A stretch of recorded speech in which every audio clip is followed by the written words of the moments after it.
Okay, what I'd like to do is use what we learned about transformations to come up with a short and fast way to find the equation of an exponential function that goes through 2 points. So I picked 2 points at random. I picked P711 and Q3050. You don't have to do this, although I think it's nice. I plotted the point 711, I plot the point 3050, I draw the graph of the exponential function that goes through it. That's lovely.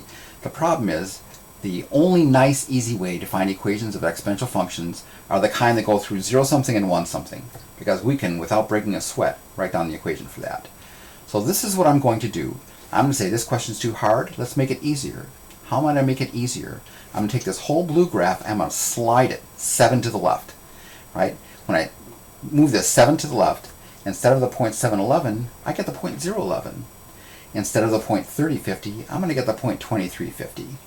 Which is wonderful. I'm halfway there to getting something that says 0 something.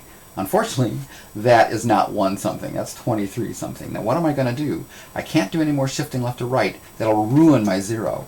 So this is what we're going to do. We're going to take that whole graph here and squish it by a factor of 23.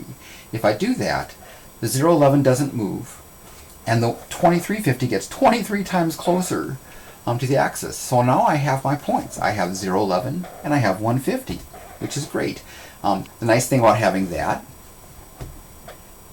here we go, I'll try to straighten this out a little bit, is that once we have an exponential function that goes through 0 something, 1 something, you can just write down the equation really, really easily. It's just going to be 11 times 50 over 11 to the x.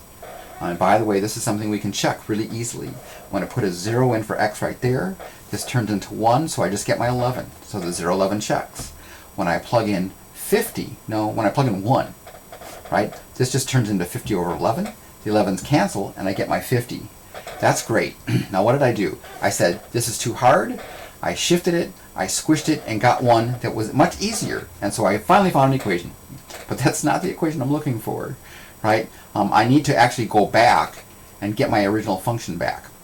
So this is what I'm going to do. What do I have to do to the equation of this? To get this, I have to stretch it out by a factor of 23, and that means I have to replace x by x over 23. Now I'm just double checking. When I put in a 0 in for x, I still get my 11. When I put in a 23 for x, the 23's cancel, I still get my 50. That's wonderful.